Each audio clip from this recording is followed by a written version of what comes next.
마가복음 10장 46절에서 52절까지 말씀을 함께 보시겠습니다. 말씀 제목은 내게 긍휼을 베푸소서. 우리 이 말씀을 많이 잘 알고 있습니다. 다윗의 자손 예수여, 개역성경을 보면 나를 불쌍히 여겨주소서 이렇게 소리지르는 장면이 우리 마음에 많이 와닿는 장면이죠. 그래서 여기 말씀을 보면 바디메오는 어떤 자였는가, 또 바디메오의 기도를 드시고 간구를 들어주시는 우리 예수님은 한 인생을 어떻게 고쳐주시는가, 이런 말씀을 보면 우리가 힘을 얻게 됩니다.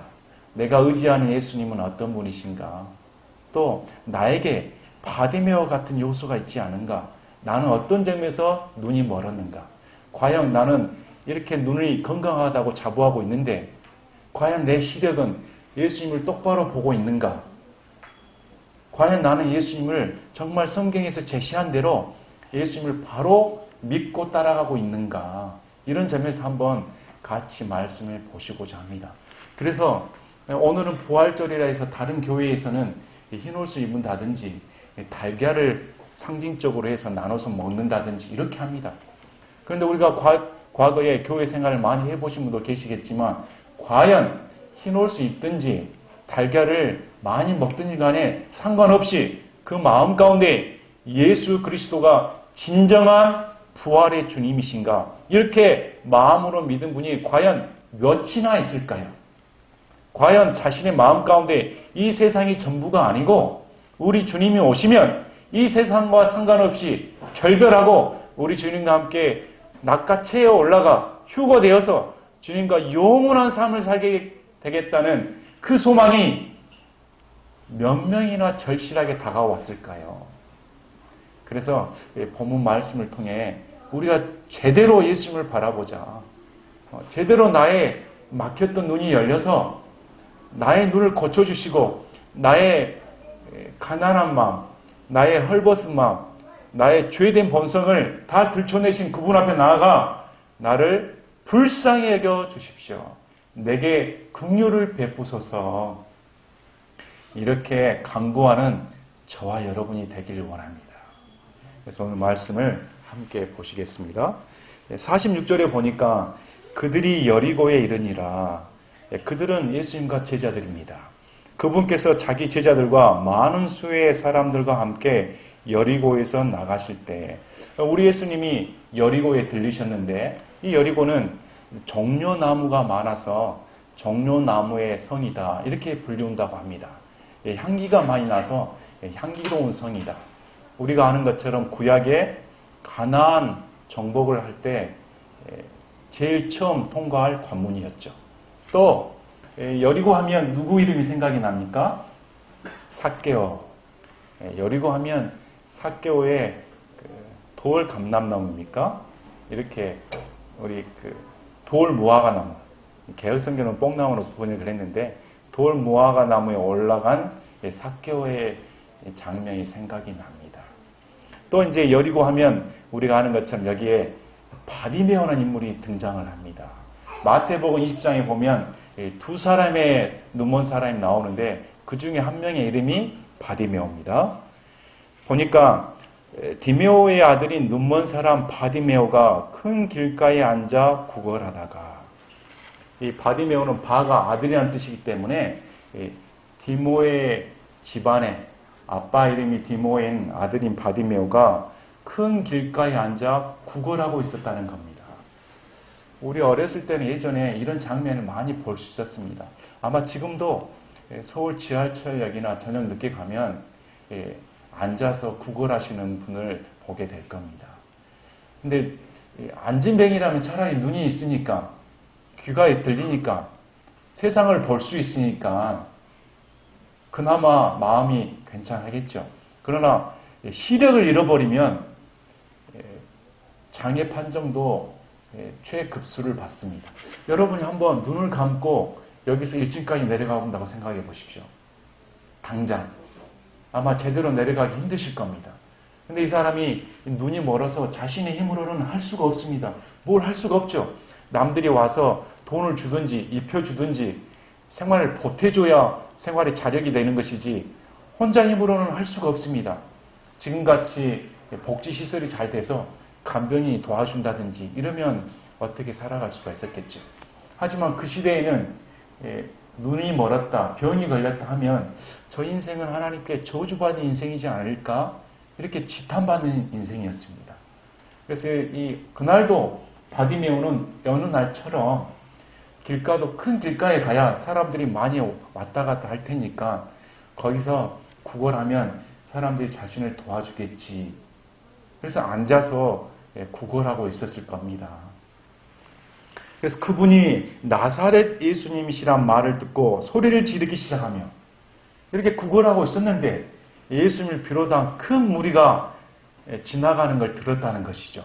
아마 이 바디메오 주변에서 우리 여리고라는 동네에 성에 예수님이 오셨다. 그분이 방문하셨다. 삭개오 집에 유하셨다. 삭개오를 고치셨다. 그분이 이전에 많은 사람을 고치셨다. 죽은 자를 일으키시도 하셨다. 그분이 메시아다. 이런 소리를 아마 들었을 겁니다. 웅성웅성했을 거 아닙니까?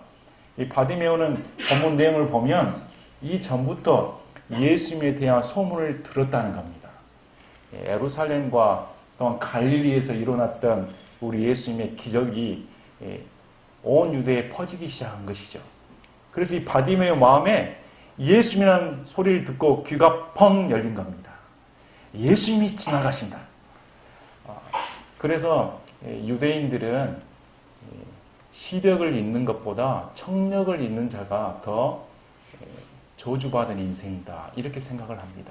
왜냐하면 믿음은 하나님에 대해 들음으로서 나기 때문에 보는 것으로 나오지 않고 차라리 시력을 잃는 것이 낫지 청력을 통해 하나님의 말씀을 들으면 믿음이 들어가니까. 마찬가지로 지금 이 바디메오의 하나의 감사할 점은 그 소리를 들었다는 겁니다. 예수님을 만나본 적도 없고 예수님을 만져본 적도 없는 그 바디메오가 기적의 현장에 가서 죽은 자들이 살아나는 것을 본 적도 없는 이 바디메오의 마음에 예수님을 향한 믿음이 들어간 거였습니다. 그래서 보십시오. 이 말을 듣고 소리를 지르기 시작하며 이르되 다윗의 자손 예수님이여 내게 긍휼을 베푸소서 하거늘. 이 바디메오 믿음에는 이 예수님을 향한 정의한 말이 다윗의 자손이여 이렇게 부르는 겁니다. 예수님이 살아던 시대에는 하나님 말씀에 능통한 자들이 많았습니다. 서기관들, 바리새인들, 유대 관원들, 지도자들, 메시아를 기다리는 사람들이 많았습니다. 그러나 그들은 예수님을 다윗의 자손이여 이렇게 부르지 않았습니다. 다윗의 자손이여 이것은 메시아의 호칭입니다. 메시아를 부를 때 다윗의 자손이여 이렇게 부르는 것이죠. 바디메오는 어떻게 부르는 거냐면 예수님이야말로 구약에서 태어난 다윗의 자손이십니다. 나의 메시아입니다. 이스라엘의 메시아입니다. 그리스도가 되십니다. 누가복음 18장과 마태복음 20장을 보면 같이 동반된 구절인데 어떻게 부르냐면 주여 이렇게 부릅니다. 주여 다윗의 자손이여.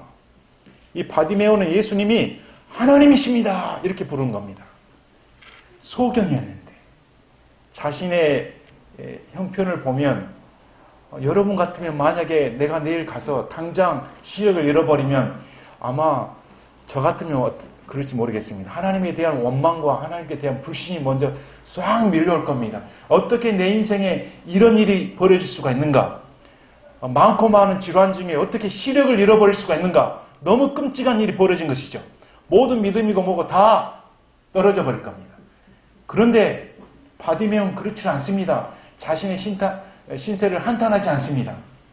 어떻게 많은 불신자들은 우리가 전도를 하다 보면 내 주먹을 믿습니다. 나는 나를 믿습니다. 이렇게 말을 합니다. 그런데도 하나님에 대해 말하면 하나님이 어디가 있어? 하나님이 계시다면 내 인생을 이렇게 핍박할 수가 있는가? 저주된 삶을 살 수 있는가? 자신이 안 믿는 하나님을 원망합니다. 모순이죠. 하나님을 믿지도 않으면서 하나님을 원망하는 모순을 발견하게 됩니다. 그런데 바디메오는 우리보다 낫습니다. 이 예수님이 지나가신다는 그 말 한마디만 듣고도 다윗의 자손이여 내게 긍휼을 베푸소서 이렇게 말했다는 겁니다. 자, 이 바디메오는 우리 예수님이 긍휼을 베푸시는 분이시라는 믿음이 확실했습니다. 우리 예수님은 저와 여러분에게 긍휼을 베풀길 원하시는 분이시다. 우리 예수님은 저와 여러분을 지배하기 위해 오신 분이 아닙니다. 우리 예수님은 저와 여러분에게 모든 것을 착취하러 오신 분이 아닙니다. 독재자가 아니십니다. 절대적인 군주로 군림하신 것이 아닙니다. 우리 예수님은 저와 여러분에게 긍휼이 풍성하신 분입니다. 그래서 모세가 구약에서 하나님의 영광을 내게 보여주십시오 했더니 주 여호와 하나님께서 모세를 지나가시면서 뭐라고 말씀하십니까? 주다 주다 여호와로다 여호와로다 만군의 주 하나님, 그분은 은혜가 풍성하시며 긍휼이 많으시며 노하기를 더디하시며 인내하신다, 오래 참으신다. 우리 인생이 아닙니다. 우리는 오래 참지 못합니다. 우리의 작은 긍휼은 이기적일 때가 많습니다. 우리의 동정심은 우리를 드러내고자 하는 기본 양심이 이기적일 때가 너무나 많습니다. 그러나 우리 하나님은 이기심이 없으십니다. 우리 하나님은 악의가 없으십니다. 우리 하나님은 자신을 위한 마음이 없으신 분입니다. 우리 하나님은 전적으로 긍휼을 베풀기를 원하신 분입니다. 바디메오는 이 예수님에 대한 인식을 갖고 있었습니다. 이 예수님을 하면 내게 긍휼을 베푸실 분이시다. 그래서 보십시오. 많은 사람들이 그에게 명하여 그가 잠잠하게 하였으나 예수님을 따르던 무리들이 있었습니다. 예수님을 따르던 무리들은 예수님을 잘 따른다고 생각을 했습니다. 그런데 구걸하면서, 우리도 지금 말하면 시장 한복판에서 구걸하면서 누더기 옷을 걸치면서 예수님을 쫓는 그 사람을 무시했다는 것이죠. 방해거리로 보았습니다. 이것이 당시에 예수님을 따라갔던 사람들의 모습이라는 것이죠. 바디메오는 예수님이라면 나를 긍휼히 여길 것이다 이렇게 생각했는데 진정 예수님을 쫓는 사람들은 그렇게 생각하지 않았다는 겁니다. 여러분, 교회를 다니는 사람들도 이런 거에 빠질 때가 많습니다. 영혼에 대한 관심과 영혼에 대한 예수님을 향한 열정을 무시해버린다면 이런 실수를 범할 때가 많습니다.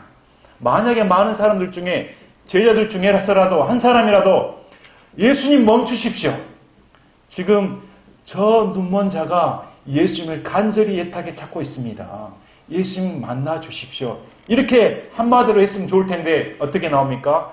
다 한 소리로 잠잠해라, 억압해버립니다. 우리는 성경을 왜 믿습니까? 왜 예수님을 따라갑니까? 우리가 예수님을 믿는 이유가 뭡니까? 영혼에 대한 관심이 있어야 됩니다. 나만 예수님 쫓아서 잘 살아보겠다, 나만 예수님 쫓아서 구원받겠다, 예수님이 나의 사유물이다, 이렇게 생각해서는 안 된다는 겁니다. 우리의 귀에, 우리의 눈에, 지금 우리의 눈에, 우리의 귀에는 울부짖는 사람들의 고통을 들을 수 있는 귀가 있어야 됩니다. 눈이 있어야 됩니다. 관심이 있어야 되는 겁니다. 그런데 사람들은 이 바디메오의 관심에는 없었습니다. 관심거리조차 없었습니다. 그런데 보십시오.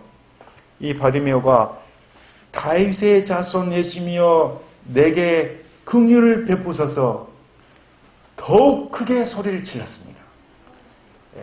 많은 사람은 바디메오야, 지금 예수님이 이렇게 행차하시는데 왜 내가 방해거리를 하니? 예수님도 바쁘신 분인데, 그것도 일개 거지인 주제에 잠잠해라, 시끄럽다, 다르게 고쳐줄 사람도 많은데, 다른 불쌍한 사람도 많은데 왜 우리의 예수님 다른 행차를 방해하느냐, 이렇게 조용히 시켰죠. 그런데 바디메오는 그 소리에 눌리질 않았습니다. 더욱 크게 소리를 질렀습니다. 어디를 보고 질렀을까요? 여러분이 바디메오라면 어떤 심정이 들겠습니까? 여러분 눈에 그의 행차가 보입니까? 예수님이 저만치 가시는 게 보입니까? 그가 할 수 있는 최선의 방법은 소리를 지르는 것뿐입니다. 방향을 알아야 달려가서 붙잡을 거 아닙니까? 그러나 그는 방향이 안 보입니다. 어느 누구도 자신에게 관심거리가 있었으며 만약에 지나가는 사람 동료에게 손을 붙잡고 지금 내가 이 심정이니까 예수님을 찾아가지고 제발 나의 간절함을 전해달라 이렇게 했으면 좋을 텐데 자신이 붙잡을 수 있는 사람조차 눈에 보이질 않습니다. 그가 행할 수 있는 방법은 지금이 기회라는 겁니다. 그래 나에게 잠잠하다고 했다면 지금 바로 곁에 예수님이 지나가고 계시는구나. 더 크게 소리를 질러야겠다는 겁니다. 여러분, 여러분에게 이런 간절한 마음이 있습니까? 우리가 교회에 오는 것은, 우리가 또 성경 말씀을 보는 것은, 기도하는 것은 어떻게 하면 예수님을 인격적으로 더 만날 수 있을까? 내게 예수님을 계시하여 주십시오. 이 마음이 간절함이 있어야 됩니다. 많은 사람들이 나는 예수님을 못 믿겠다. 왜 내 마음이 무뎌져가지고 나도 예수님 믿고 싶다. 그런데 믿어지지가 않는다. 이렇게 말하는 사람들이 주위 곁에서 봅니다. 그러면 늘상 하는 말이 때가 되면 예수님 믿게 돼. 때가 되면 그렇게 말을 하고 싶습니다. 그런데 성경은 그렇게 말하지 않습니다. 우리 하나님은 성경에 내가 전심으로 나를 찾고 찾으면 반드시 만나주리라. 우리 예수님은 만나주시고 하는 사람을 멸시치 않은 하나님이십니다. 자신을 만나러 찾아오신 분을 절대 문을 닫고 안 만나주시는 외면하시는 분이 아니시란 겁니다. 바디메오 보십시오. 만약에 바디메오가 더 큰 소리를 지르지 않았다면 그가 예수님을 만날 수 있는 기회는 놓쳐버렸습니다. 그가 예수님을 만나 눈이 고침받는 기회는 영영 사라져버린 것이죠. 하지만 자기가 지금 예수님을 만나야겠다. 나는 예수님을 만나서 반드시 고침을 받아야겠다. 간절함이 있었다는 겁니다. 우리가 신앙의 원동력이 있다면 저와 여러분의 마음에 예수님을 향한 간절함이 있어야 됩니다. 우리 삶이 변화되려면, 나의 인생이 변화되려면, 나의 가족이 변화되려면 예수님을 향한 간절한 부르짖음이 우리 마음 가운데 있어야 되는 겁니다. 그래서 보십시오. 이 바디메오가 다윗의 자손이여 내게 긍휼을 베푸소서. 더 거창한 말을 하지 않습니다. 자신의 형편을 예수님이 다 아시기 때문에 단지 바라는 것은 나에게 긍휼을 베풀어 달라는 겁니다. 이런 나에게 나의 형편을 주님 다 아시지 않습니까? 나의 집안의 형편을, 나의 삶의 형편을, 나의 몸을 우리 주님 다 알지 않습니까? 제발 내게 긍휼을 베풀어 주십시오. 이렇게 간절하게 외친 겁니다. 그랬더니 49절 보십시오. 예수님께서 멈추어 서서 그를 부르라고 명령하시니, 우리 예수님은 멈추시는 분입니다. 우리 예수님 얼마나 은혜로운 분이십니까? 바디메오의 간절한 소리를, 아니면 이 바디메오가 누군지를 예수님은 창세 전부터 모르실까요? 다 알고 계신 분입니다. 예수님께서 이 바디메오의 음성을 들었을 때, 그 간절함을 들었을 때 예수님의 십자가로 향한 그 걸음이 얼마나 바쁘십니까? 우리 예수님은 십자가에 돌아가실 판입니다. 돌아가시려고 갖고 앞으로 구속사역을 위해 펼치러 오신 분이시죠. 그 과정 중에서도 한 사람의 외침에도 귀를 기울이신 분이십니다. 인류 온 구속 역사를 오시려 3년 반 동안 공생애를 하신 그분도 한 사람의 외침 소리에도 귀를 기울이신 분인 겁니다. 우리는 나 같은 사람을 예수님이 귀를 기울이실까? 내가 부르신다 해서 예수님이 들어주실까? 내 형편을 보면, 내 신앙생활을 보면 과연 예수님이 멈춰주실까? 내가 지금 뭐라고? 내가 과연 예수님께 뭐 헌신한 게 있는가? 아니면 내가 예수님께 뭐 이쁨 받을 짓을 할 만한 것이 있는가? 바디메오 보십시오. 바디메오는 예수님을 쫓은 적이 없습니다. 자신이 한 거란 것은 사람들한테 구걸하는 것뿐밖에 없었습니다. 하지만 그가 예수님의 발걸음을 멈춘 것은 간절한 기도였던 겁니다. 내게 긍휼을 베풀어 달라는. 여러분, 이런 기도를 하신 적 있으십니까? 이런 기도를 하려면 내가 얼마나 비참한 자인가를 깨달아야 됩니다. 내가 비참한 줄 알아야 구세주신 그분께 매달리게 돼 있습니다. 내가 형편이 얼마나 처절하게 죄인이며 얼마나 내 삶의 형편이 부적절한가. 예수님이 아니고서는 나의 삶을 구원시킬 만한 존재가 없다는 것을 처절하게 알아야만이 예수님께 간절하게 기도를 드릴 수가 있는 겁니다. 그래서 보십시오. 눈먼 자를 부르며 그에게 이르되 안심하고 일어나라. 그분께서 너를 부르신다 하매. 이제 그들이 찾아가서 눈먼 자를 일으켰습니다. 안심해라. 이 말은 너의 기도 소리가, 너의 부르짖는 소리가 예수님께 들으셨다는 겁니다. 예수님께서 멈추셨기 때문에 이미 그 문제는 해결된 겁니다. 그래서 안심해라, 일어나라 하고 예수님께 데리고 갔습니다. 너를 부르신다 했습니다. 그랬더니 그가 자기 옷을 내버리고 일어나 예수님께 나아오거늘. 성경에는 참 예수님을 만나서 극적인 장면들이 아름답게 표현된 장면들이 나옵니다. 디베라 바닷가에서 제자들을 부를 때 이 제자들이 배와 모든 것을 버려두고 예수님을 쫓아갔습니다. 모든 것을 다 버려두고 세리마태를 부르실 때 세리마태도 바로 자신이 자리에서 일어나 예수님을 쫓아가 버립니다. 마찬가지로 바디메오를 부르신다 하니까 이 바디메오가 즉시 일어나 옷을 벗어버리고 예수님께 나아가 버립니다. 그 옷이 하나의 무슨 화려한 옷은 아니었죠. 하지만 아마 바디메오의 유일한 재산일지 모르겠습니다. 바디메오가 유일한 재산이 그 옷일지도 모르겠습니다. 더 이상 그 옷은 필요 없다는 겁니다. 예수님께 나올 거추장스러운 것은 다 필요 없다. 이제 나의 삶이 예수를 만났기 때문에 나의 삶이 변화된다는 확신이 있었던 겁니다. 나의 돈벌이의 수단, 나의 그간의 나의 수치를 가려졌던 것들, 나의 예수님을 향한 그 모든 거추장스러운 것들은 다 벗어버리고 즉시로 예수님께 나아갔습니다. 우리는 많은 사람들이 예수님 믿는 게 창피하다. 특히 학생들은 요즘 너무나 사람들이 불신에 빠졌기 때문에 신이 존재하는가? 과연 신은 있는가? 신이 없다고 하는 것을 가장 떳떳하고 자랑스럽게 생각합니다. 하나님 믿는다 하면 창피당하고 심지어 왕따같이 당하죠. 무슨 사람이 짜잔하게 하나님을 믿고 다니냐? 학생이라면, 지성인이라면 이 밝은 대낮에 무슨 하나님이 살아계시냐? 이런 시대가 되었습니다. 그래서 복음을 알고 하나님을 믿는다는 것이 내가 떳떳하게 예수를 믿습니다. 이게 부끄러운 시대가 된 것이죠. 나의 신분 때문에, 나의 사회적 위치 때문에 교회에 다닌다는 것을 부끄럽게 여기는 경우가 많습니다. 이런 것이 있다면 예수님을 만날 수가 없는 겁니다. 예수님 만나려면 내 체면이 무슨 소용이 있습니까? 예수를 만나는데 나의 학위가 무슨 소용이 있습니까? 예수를 만나는데 나의 착함이 무슨 소용이 있습니까? 또 예수를 만나는데 나의 더러움이 무슨 소용이 있습니까? 예수님을 만나는데 나의 죄성이 무슨 소용이 있습니까?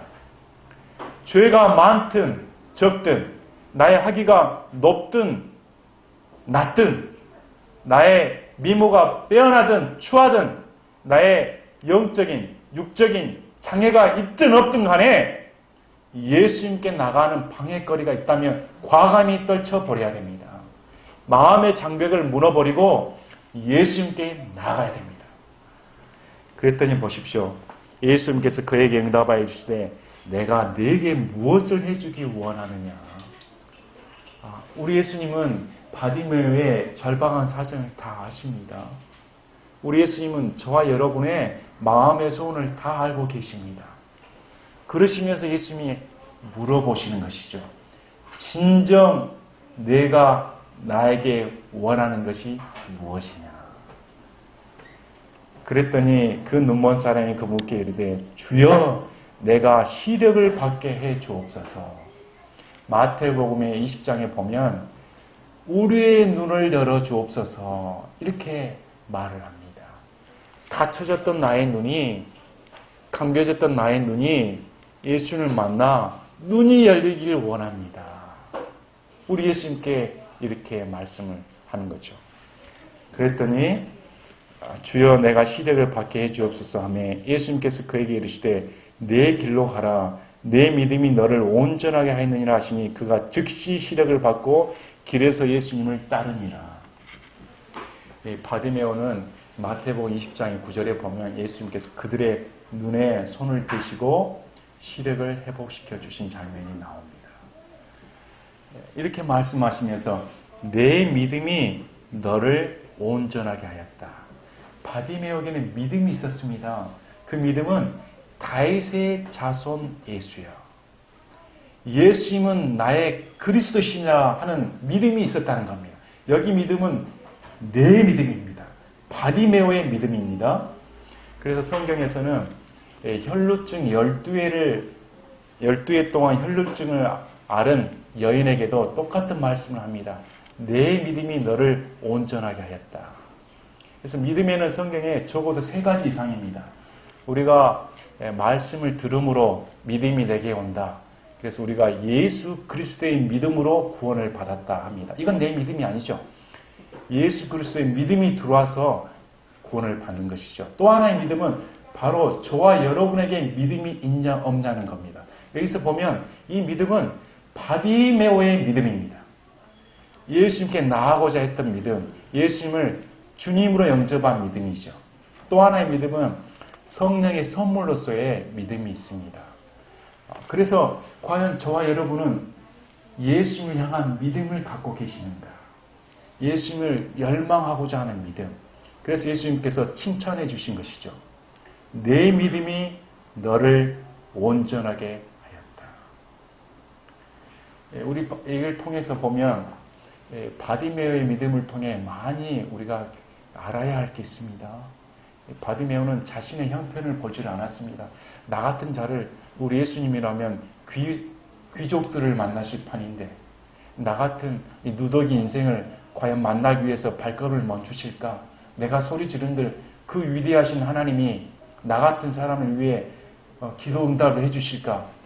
이렇게 생각할 수가 있습니다. 그러나 바디메오는 그러진 않았습니다. 예수님이라면 나를 멸시치 않으신다. 예수님이라면 나의 한을 풀어주실 수 있는 분이시다. 예수님이라면 세상 누구도 못 고칠 나의 질병을 고쳐주실 수 있으신 분이시다. 구약에는 눈먼 자를 고쳤다는 말이 나오질 않습니다. 신약에 와서 우리 예수님이 눈먼 자를 고치기 시작하십니다. 눈이 먼 자를 고치심으로 말미암아 예수님이 세상의 빛이시다. 이렇게 말씀을 하시는 겁니다. 자, 요한복음 9장을 보십시오. 요한복음 9장 39절에서 41절 보시겠습니다.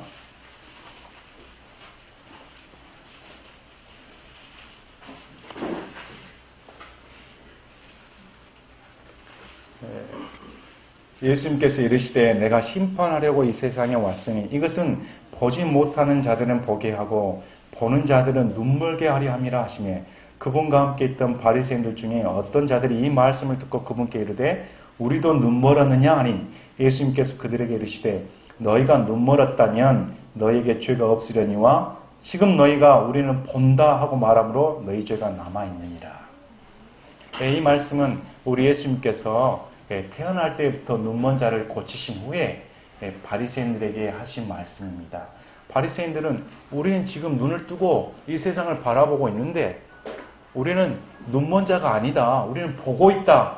이렇게 말을 하니까 우리 예수님께서 너희들이 눈이 있어서 본다고 말하니까 진짜 눈먼 자는 너희다 이렇게 말한 것이죠. 이렇게 말을 해야 정상이라는 겁니다. 우리는 육적인 눈을 갖고 있고 세상을 보지만 우리는 예수님을 볼 수 있는 눈을 갖고 있지 않았습니다. 내가 얼마나 죄인인지 볼 수 있는 눈을 갖고 있지 않았지요. 그래서 진정 내가 눈먼 자입니다 하고 예수님께 나와야 예수님께서 고쳐주시고 이제야 내 눈이 정상이다 이렇게 말해 주신다는 겁니다. 그러나 지금 이 시대에 나는 예수님 없이 내 눈이 정상이다. 나는 떳떳하게 살고 있다. 이렇게 말한다면 예수님께서 너는 눈먼 그대로 지옥에 가란 말입니다. 여러분, 우리가 예수님께 나올 때 이런 마음이 있어야 됩니다. 예수님, 정말 내가 예수님 만나서 죄인인데 어느 정도 죄인입니까? 나는 예수님이 어느 정도 나에게 내 시력을 고쳐줄 만한, 나의 영적인 눈을 띄워줄 만한, 제발 나의 죄의 본성을 더 깨닫게 해주십시오. 나는 얼마나 크게 타락한 죄인인가. 내 눈을 열어주십시오. 내게 긍휼을 베풀어 주시옵소서. 한 번이라도 예수님 앞에 나와 내가 처절한 죄인임을 깨닫지 못했다면 반드시 바디메오처럼 긍휼을 베푸소서 기도해야 됩니다. 정말로 내가 이 예수님을 만나서 내가 처절한 죄인이었습니다. 나는 예수님 없이는 내 눈을 뜰 수가 없었습니다. 나는 눈먼 자였습니다. 예수님이 아니고서는 이 죄의 본성을 깨달을 수 없는 자였습니다. 제발 나에게 내 눈을 열어주시고 나를 고쳐주십시오. 이렇게 나와야 된다는 겁니다. 또 한 가지 우리가 요한계시록 3장을 보면 라오디아 교회에 예수님이 책망하십니다. 라오디아 교회는 오늘날처럼 큰 건물과 웅장한 건물과 위용을 떨친 이 시대와 비슷합니다. 그래서 주일이면 좋게 옷을 차려입고 우리는 부자다, 부자 교회다, 좀 럭셔리하다, 많이 꾸미자, 이런 교회였죠. 그래서 자신의 수치스러움을 모르고 우리는 부자다, 이런 교회를 보고 예수님께서 너희의 벗음을 왜 보지 못하느냐, 네가 가난하고 헐벗고 수치스럽다는 겁니다. 그래서 내게서 불로 정지한 금을 사서 순수한 옷을 사서 입으라는 겁니다. 그래서 너희 수치심을 가려라. 안약을 발라 내 눈에 발라 눈을 뜨라는, 고침을 받으라는 겁니다. 우리가 교회 다니면서 정말 나의 모습을 모를 때가 너무나 많습니다. 내가 정말 신앙생활 잘하고 있는가? 나는 하나님을 제대로 믿고 있는가? 우리는 주관적일 때가 너무나 많습니다. 저도 신앙생활 하다 보니까 많은 분들 만나게 되고 많은 주의를 제창하신 분들이 많습니다. 킹제임스 성경을 믿는다 해서 다를 바 없습니다. 다 똑같습니다. 다 눈먼 자들이고 다 하나님 앞에 다 죄인입니다. 그런데 이상하게도 다 주관적으로 내가 제일 예수님을 잘 믿고 있다, 이렇게 주장을 한다는 겁니다. 참 부끄러운 일입니다. 우리가 예수님을 잘 믿는다는 것은 정말 나는 제대로 못 믿고 있습니다. 나는 예수님 앞에 부끄럽습니다. 예수님, 내 눈을 열어주십시오. 오늘도 열어주시고 내일도 열어주십시오. 나는 너무 비참한 죄인입니다. 나는 예수님을 잘 믿고 싶습니다. 잘 따르고 싶습니다. 눈이 열려야 더 잘 따를 거 아닙니까? 바디메오가 예수님을 만나 눈이 고침받은 후에 즉시 예수님을 쫓아갑니다. 이 죄된 인간이 눈이 열려서 자신의 죄의 본성을 깨닫고 예수님이 나의 본성을 깨달으시며 구원해 주신 빛으로 내 마음에 들어온 순간 이 죄된 인간이 취할 행동은 바로 예수님을 쫓는 겁니다. 바로 결단이 나오는 것이죠. 그렇게 되려면 저와 여러분의 삶을 예수님 앞에 나와 부르짖어야 됩니다. 이뿐만 아니라 우리는 육체적인 질병에 시달린 사람도 있습니다. 또 내 힘으로는 어찌할 수 없는 가정 환경에 억압을 당하는 분도 많이 계십니다. 또 부모 자식 간에도 마찬가지입니다. 직장 생활에서도 마찬가지입니다. 또 나의 영적인, 정신적인 문제 또한 장애를 갖는 사람도 많이 있습니다. 이 세상에 참 고통받는 시대다, 이렇게 생각합니다. 사람들은 겉으로는 좋은 차, 좋은 집, 좋은 TV, 생활이 부유해진 것 같은데 내면을 보면 하나같이 인간적인 중심으로 고통받고 있습니다. 그렇지 않습니까? 마치 그것을 덮어두고 없는 것처럼 하루하루 보내는 것이지 그 내면을 깊게 들어가 보면 어느 누구나 고통에 절망하고 있습니다. 이 고통거리를 혼자 떠맡고 가시렵니까? 바디메오가 예수님을 만나지 못했더라면 바로 내일 또 그는 한낱 거지에 불과합니다. 이름 없는 사람이지요. 바디메오란 이름이 등장할 수가 없습니다. 그가 예수님을 만나 이름이 새겨진 것은 간절함으로 기도했기 때문에 성경에 기록된 것입니다. 만약에 예수님을 만나지 못하고 오늘도 똑같은 삶을 살다면 이름이 기록되지 못하고 지옥에 가는 겁니다. 저와 여러분이 예수님을 만나 바디메오처럼 기억될 수 있는 것은 예수님을 만나야만이 되는 것입니다. 그래서 이런 간절함을 회복하길 원합니다. 우리가 늘상 예수님을 만나면서도 이런 간절함이 너무 부족해지는 것 같습니다. 예수님께 나와 제발 긍휼을 베풀어 주십시오. 제 집안을 살려주십시오. 제 자식을 살려주십시오. 제 육체적인 질병을 해방시켜 주십시오. 제 직장 문제를 돌봐 주십시오. 예수님, 이건 내 힘으로 되질 않습니다. 내 죄된 본성을 내 힘으로는 절대 되질 않습니다. 내게 긍휼을 베풀어 주시옵소서. 더욱 크게 소리를 지르라는 겁니다. 그분은 긍휼을 베풀기를 원하시는 분이기 때문에 분명히 명심하십시오. 그분은 저와 여러분에게 귀를 기울이시는 분입니다. 반드시 응답하시는 분입니다. 그래서 이 예수님이 나의 구원자시다. 이런 간증이 있어야 되지 않습니까? 아, 예수님이 내가 어찌할 수 없는 상황에서 나의 삶을 회복시켜 주셨습니다. 바디메오처럼 나를 수렁에서 건져 주셨습니다. 나 같은 사람 위에 발걸음을 먼저 주시고 진정 나를 만나 주셔서 고쳐 주셨습니다.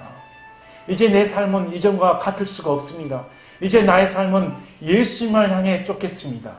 이렇게 누구에게나 떳떳하게 간증을 해야 되지 않습니까? 그래서 이런 간절한 마음이 저와 여러분에게 있길 원합니다. 이 기도의 심정이 긍휼을 베풀어 달라고 소리 지르는 저와 여러분이 되길 원합니다. 제가 기도하고 마치겠습니다.